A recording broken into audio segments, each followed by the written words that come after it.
নমস্কার, আদাব। আমি Rafiq Sheikh, part of one passive. সর্বপ্রথমে জানাই আমাদের সিও এস মুফারে স্যারকে অসংখ্য অসংখ্য ধন্যবাদ।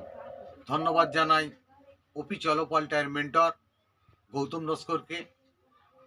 তানার ওই আদর্শে এবং আমার শিক্ষাগুরু, তিনি আমার অনেকটা ওয়ান প্যাসিভ সম্বন্ধে আগিয়ে নিয়ে গেছেন এবং ওয়ান প্যাসিভটা কী আমাকে ভালোভাবে বুঝিয়ে আমাকে তৈরি করেছেন।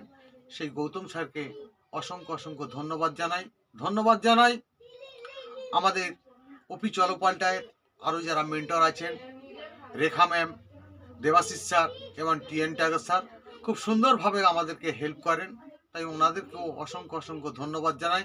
ওয়ান প্যাসিভ সম্বন্ধে কিছু বলার ছন্দের মাধ্যমে আমি চেষ্টা করছি যে ওয়ান প্যাসিভের অনেক কিছু পৃথিবীতে স্মৃতি থাকবে, ফাউন্ডাররা এটাই কিন্তু সবার মাথায় রাখবে। অনেক স্মৃতি ভুলেই যাবে, অনেক স্মৃতি রাখবে। প্রকৃত যারা ফাউন্ডার হবে তারাই কিন্তু বুঝবে। স্মৃতির সাথে গতি মিলিয়ে যে ফাউন্ডার চলবে, প্রকৃত তারাই অ্যাসমুফারের বন্ধু হতেই পারবে। বুঝতে হবে ওয়ান প্যাসিভটাই কোন পথে আজ চলছে, অ্যাসমুফারের নীতি আদর্শ কেন পৃথিবী মানছে। বোঝার তুমি চেষ্টা করলে অনেক কিন্তু ভাববে, জিরো থেকে হিরোই হতে তখন তুমি পারবে।